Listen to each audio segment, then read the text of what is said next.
Guys. Welcome to this week's podcast episode. I've got a really fantastic guest for you today, John Chan, and he's an entrepreneur with a passion for user experience design, and he's CEO and co-founder. And we're going to talk about SaaS, e-commerce. He's also competed in Olympic Taekwondo, which we also share, and we're going to talk about teamwork and business. And I'm really happy to have him on the show and showcase his brand. So, John, welcome. Chris, thank you for having me. Super excited to be here. Yeah, I know it's a small world. We know that we have Zoom and the internet and we have Podmatch. So kind of talk about, set the stage for your story and background, and we'll dive right into it. For sure. Thank you. I start off by saying that I come from an immigrant background. So I moved to Canada when I was 6. I grew up here, and my entrepreneurial journey started when I dropped out of school at 19. At the time, I was a bit of an accident. I was disenchanted with school. I didn't notice at the time, but turns out as an adult, I had ADHD. Uh-huh. So I was kind of sort of bored at school. But during that time, I read this book, Rich Dad Poor Dad, and it sent me this direction of thinking about minding my own business and thinking through, what is it that I really want? And at the time, perhaps naively so, I wanted to retire before I was 30. And that was kind of the thought process. And so I started off by thinking of what kind of skills I had in high school, which was building websites. And I started Uh-huh. freelancing at 19. And it kind of set me on this path of being a user researcher and user experience designer, to running my own consultancy, doing conversion rate optimizations for different brands and businesses, all the way to, fast forward to nowadays. I run a growth marketing agency with my wife where we help e-commerce and software businesses with running their paid social and paid search campaigns to grow and help them generate new sales. Um, yeah, I'll pause there, but that's kind of like the background. Started off with marketing and design, then got into software and transitioned to marketing. Yeah, and I love that. I think some of the best skill sets to have are able to create websites and then also like social media marketing and now coding. These are all fantastic skills to have because most people don't know how to do that, so they come to you.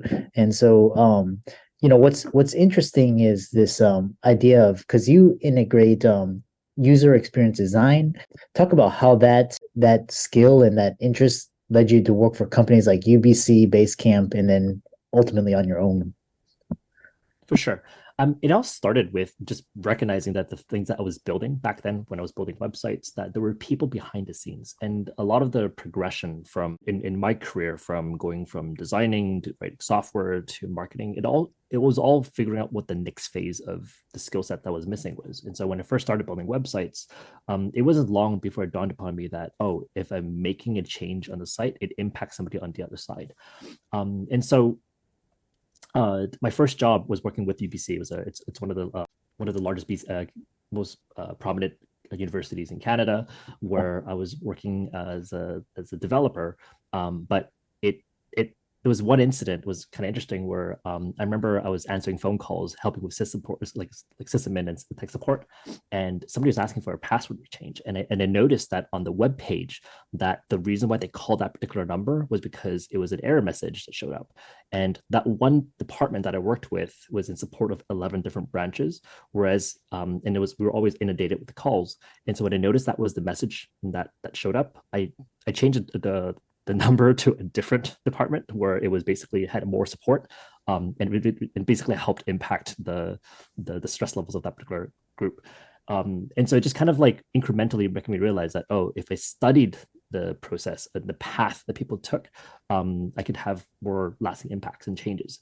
And so it went from working at the university to eventually recognizing how I can help them support with increasing donors, increasing their and being more clear about their mission, to working for-profit companies and recognizing that if I made the same type of user experience changes and improvements, that had the real impact to their bottom lines. And that's when I started exploring different softwares and different companies, partly because that was my interest at the time. I was looking at a lot of different designers and where the well-known designers are. And Basecamp at the time was one of the a very prominent software company. They're the inventors behind the Ruby on Rails software movement, and also just a general idea of running business remotely.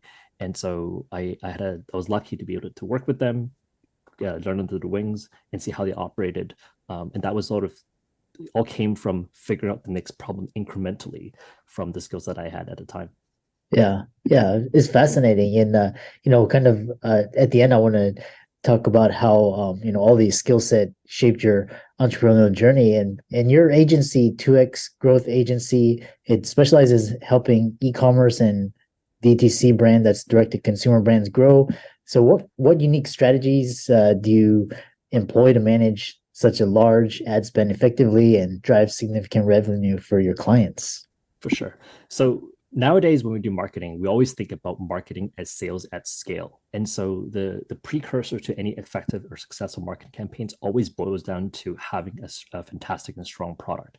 And so whenever we're having those discussions, and it kind of came from the user experience research skills where I was interviewing it and monitoring and seeing the gap between how a company presents itself versus how end consumers or end users perceive what the company is about. And so marketing campaigns nowadays often it boils down to us studying and understanding what the real reasons are for what motivates people to buying a particular product or service. And we see that from customer reviews, we see that from competing reviews, we see that from looking at the search experience or a social experience that someone would have, from looking at how do they go about finding and buying products, and then seeing how our product for a particular brand or company that we're working with fits into that mix. And then in our ad creatives or ad copy, we would just highlight those things where they otherwise would have overlooked it or forgot about it, right? And so a small example would be, for example, a lot of the work we do today is producing and creating thumb-stopping ad creatives. And, if someone's seeing on their Instagram feed or on their social feeds, and they're introduced to a product for the first time, we basically think about what experience a successful customer would have had from being introduced to the product, reading the landing page, buying a product, receiving it, and successfully consuming and being happy with the result.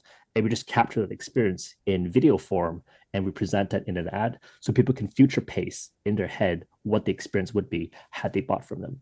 And so a large part of it is just spreading that message. And again, goes back to kind of the original point of why marketing is sales at scale, right? It's about seeing how someone would have been sold at a micro level so that we can scale that on a macro level. Yeah. Yeah, I love that. Like I said, it's all about scaling.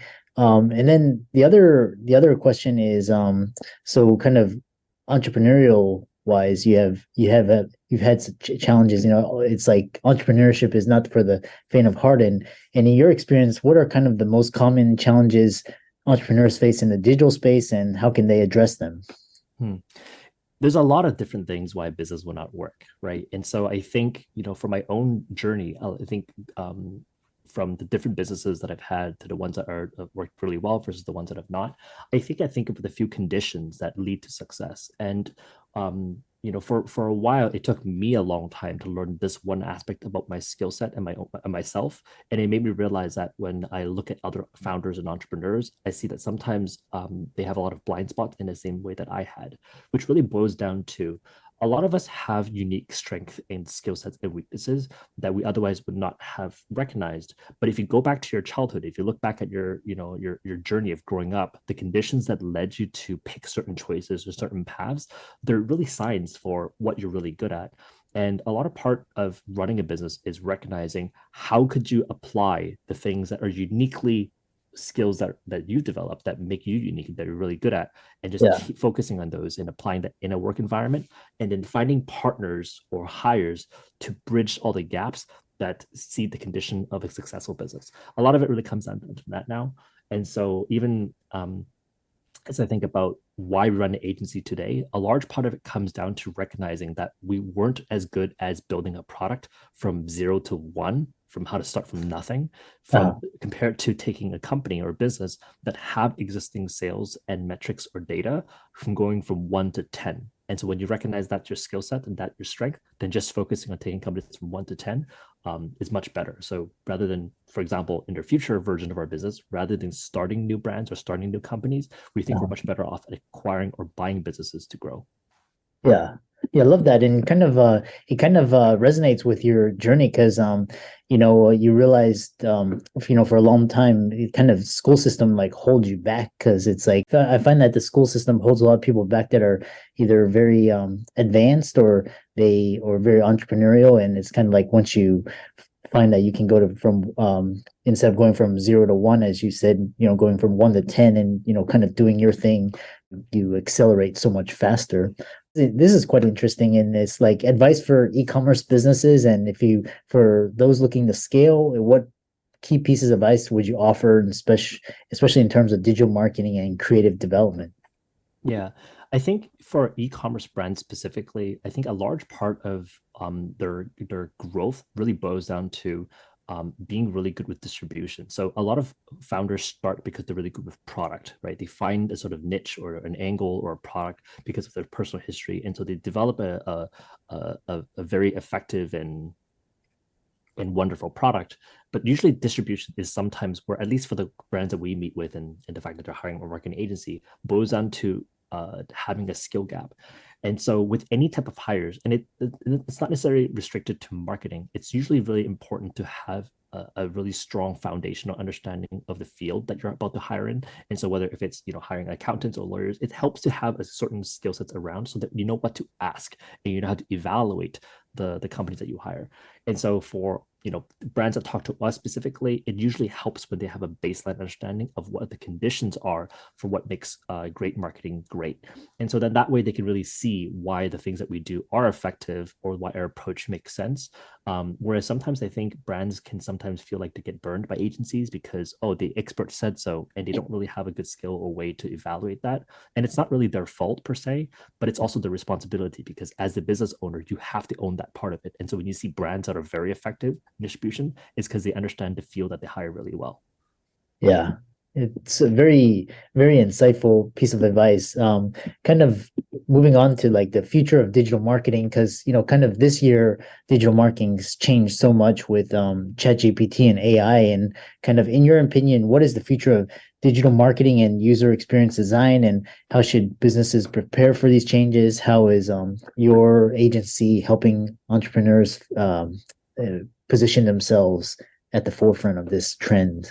100%. So the thing to remember is to focus on the things that don't change, right? So consumer behaviors haven't changed. And so even there's the advent of AI or the advent of platform changes, people still buy online for the same reasons that bought 3 years ago or 4 years ago. And so what tools like AI has really changed and developed is the operational processes in the way that we create that information. And so in our field specifically, a lot of the work that used to be handled and managed by junior copywriters or even intermediate copywriters, for example, has not gone away, because the production capacity and the production speed for tools like ChatGPT or replace any sort of AI tool has leveled the bar very quickly. And so the skill set for the creators, what used to be the creators, like at least, is on the burden of being good editors. So that if ChatGPT comes up with 5 different suggestions, it's up to you to know how to evaluate which one's more effective and which one's more appropriate for a particular situation or context. You can give it all the background and context, but if you look at, let's say, for example, the recent release of ChatGPT's feature sets, it's GPTs, which is a lot about the context information that ChatGPT is not able to develop or able to supply. So you have to bring your own domain expertise into it. And so that's why that, at least in the near term, has not changed. So going back, remember that consumer behavior has not changed. So all the things that used to work and say, for example, the principles of direct response marketing, that hasn't changed. People still respond to persuasion and sales in the way that they used to, but adapting to tools and methodologies and knowing how that impacts your business and the way that it reduces costs is very important. It's very paramount, and to adapt to applying and changing the way that you approach the work that you do. Yeah. Yeah, I love that. It's kind of like these are just tools and you have to kind of learn how to use them in certain contexts. So it's like up to us to utilize these. They say that ChatGPT is not going to take your job. It's the person that knows how to use all of these tools and put it together. That's going to Absolutely. And we're still fairly early right now. And I think the Yeah. best analogy you can think about is how big the internet had the impact on a lot of brick and mortar businesses. Brick and mortar businesses are still here today, but they're fundamentally changed with the introduction of the internet. And AI is here to stay. There's a lot of trends and I would say even fads that come and go.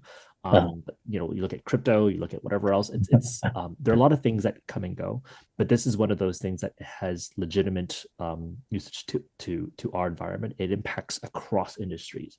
And so it's really important for business owners to face this head on, adopt the different tools, but also get really good at it, right? It's like there are people that are good with the internet and there's people that were not. And you can see a massive shift in the way that the world has capitalized on it. And a lot of wealth was created. And we're about to see that happen with AI. It reminds me of like when COVID happened, all the restaurants shut down, and then the restaurants that use like Uber Eats or DoorDash and kind of to go, and then they had like outdoor seating. Those were ones that were thriving. You look at the restaurant business today, it's like, if you don't offer these, to go or pick up or delivery, you're SOL. All these other businesses, have the scale of reach of the internet to get clients. So 100%. And it goes back to what you're asking earlier about what it really comes down to being an entrepreneur. It's about dealing with the changes that, because like you're dealing with things that break down every day. There's always a new problem that you're addressing and facing with. And having that kind of like resilience to stomach that, and also being able to chart and navigate that, and also having a good mix of, reasoning and your gut instinct of how to navigate those uncertainties, I think is a mark of a really excellent entrepreneur. And the people that I look up to, the people that I respect, often are really good at making decisions in the face of uncertainty. yeah. Yeah. You also have a significant interest in real estate, and I'm curious, like, how are you using real estate? Is it more just like kind of create passive income to, because you're obviously doing well with your agencies. A lot of people look to real estate to kind of fire their job, but it sounds like you're not. Is it more just like alternative streams of income to preserve your wealth? Kind of talk about, balancing this with your Yeah, entrepreneurship. 100%. And Yeah. so I got into it by accident. So going back to my earlier sort of like introduction about reading Rich Dad Poor Dad, one of the Yeah. things that I was doing back then, I was because like I was a young kid, right? I was 19. I didn't know a lot of people that ran businesses, and so I would Uh-huh. go to networking events looking for people that sort of fit the profile of like the thing I was reading about, so I could ask them questions. And Uh-huh. so I was lucky in that I met a friend and dear mentor of mine now, where he built a large real estate portfolio. Back then, he had maybe 7 properties. Now he's at maybe like 20 million in assets. That was like maybe 2 or 3 years ago. So probably a lot more now. Yeah. But it all started with this asking, having those interactions with him. And so the thing about mentorships and advice is that you can talk and ask about things all day long, but until you take and follow said advice is when you Uh-huh. really sort of like fully understand it. And so I got into an accident by accident in the sense that I was just asking him for advice about my finances. I was like, hey, here's the thing that, here's my finances and here's what it looks like. What would you do? And he said, well, here's what I would do. Here, I would pay down off your debts. I would start saving up. And in the moment I have any type of money left over, I would go towards figuring out how to buy my first property. And so we Uh-huh. bought our first property together in 2011. And we bought 4 more ever since. Through different means and different ways. But nowadays, as I think about how I got into it versus how I think about it now and what I'm about to do for the next 10 years, Yeah. is that I see the businesses that I run is cash flow generating businesses. It's Yeah. really important to have that. It also keeps my skill set sharp in being on the forefront of changes in technologies and what have you. But real estate is a very slow moving sort of like business, right? It's very operational heavy and focused, Yeah. but the skills don't really change over time that much. And so I look at that as wealth preservation, exactly like you said, where there's a skill set and businesses that help generate wealth and a place to deploy it to. And so we did fairly well for real estate in the grand scheme of things for what we basically knew back then, which was not much. And so when we bought properties back then, it was mostly doing joint ventures and buying, properties to rent, both locally and abroad outside of our. So I'm in Canada. So I live in Vancouver, but our properties in extra provincial provinces. And so nowadays, as we're getting back into the first 10-year cycle of the real estate boom and bust, now we're Uh-huh. looking forward to the next 10 years of how to acquire larger and larger properties.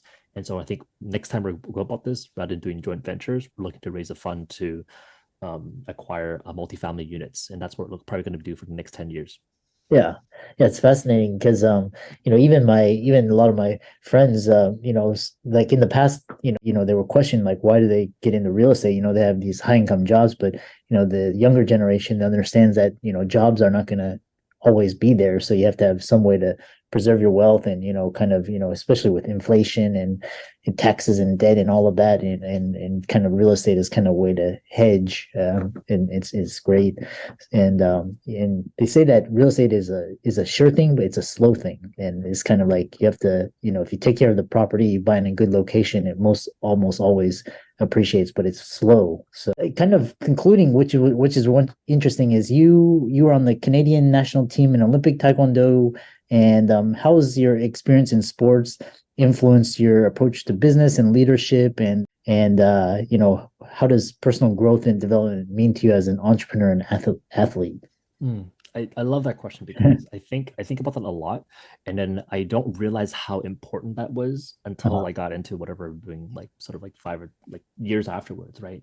Yeah. I think what athletics have taught me at the time, and I was lucky because I was trained under an Olympic coach. I tried to work towards being Olympian, never made it. Ended up joining Team Canada for different occasions for different aspects of it. I was on the World University team between in 2007 and 2011, Uh-huh. competing for Team Canada and also the World Poomsae in 2006. But the progression for being in athletics have especially in Canada, where there's not a lot of carded and professional athletes, you're doing it on a vocation. And it meant that whenever you get into any field, I think it taught me the persistence of grinding through long periods of a stretch without seeing immediate results. And I think when you look at business, a large part of it is, you have a lot of scenario situations where you just want to throw in the towel. And Uh-huh. I think athletics could have like forced me out of that. And so it made me really deeply question, what am I really doing it for? And it kind of gave me a way to internalize and look within on how to find out my own answers instead of looking around and see, well, I'm just doing what everyone else is doing. And so it Uh-huh. kind of gave me that sort of sense of direction. I think that's one of like a really large thing. But the other piece that it taught me was that a mark of entrepreneurship really comes down to, we talk about, the overnight success, and then you see the meme of overnight success of like 10 years of absolute nothing, and then like year 10 or year 11 you have like this huge spark and growth, right? And Yeah. so in athletics it kind of caught me the similar thought where, looking back, I got put into taekwondo because my parents put me into martial arts, right? But I don't necessarily think that it was actually the best sport for, whether if it's personality or skill sets or what have you. I think the ADHD, well, the psychological management part was kind of like particularly challenging for me, but Uh-huh. I didn't know about that from a performance perspective at the time. But I stuck through it for so long that basically everybody else retired, or I just outworked everybody. And it Uh-huh. kind of gave me the sense that if you just did that in a lot of different fields, you can get to the 95th percentile or the 10th percentile to be world class, even if you're not at the top percentage. And I think that takes sort of different level of the right conditions, the right environment, the right people, and also the right sort of natural sort of conditions that make you a strong athlete. And so Uh-huh. even if you didn't have that by birth and you had everything else, you could still outwork and get really far. And I think the same could be said of business, where if you, a lot of times it's just don't die, right? In your company, in your business, if you can find ways to survive and get through the next payroll or the next thing to get to the other side, you see Yeah. a lot of things play out that way. And that happened certainly with us in real estate. We had a lot of near-death experiences. It happened with our agency and the business that I started with my wife. And we've also had our best years because we grounded through the tough parts. And I think athletics really drilled that into my head. Yeah. Yeah, I love that. And I kind of just because like even like Neil Patel and just like you see a lot of people, they during pandemic and COVID they started all these podcasts and YouTube channel and it exploded, but then they just quit. And then kind of if you like slow and steady, it's like you already outpaced them. So really interesting. If people want to find out more about you, check out your website, follow your social media, check out your agency, how can they do so? Sure. So our agency is 2x.agency. So you can learn about us and our services there. I'm on Twitter. It's Twitter. Well, Twitter or X, whatever it is now. But username is JTC Chan. You can look up John Chan, which is there's a lot of us. You can always find me on LinkedIn. But I'm always happy to connect with other entrepreneurs. And yeah, and I also want to go back to my initial thought of thanking you for doing what you do. It goes back to why I respect the fact that what 600 episode in, because it's easy to start something, but it's very hard to maintain and be consistent over time. So a lot of respect to you as well.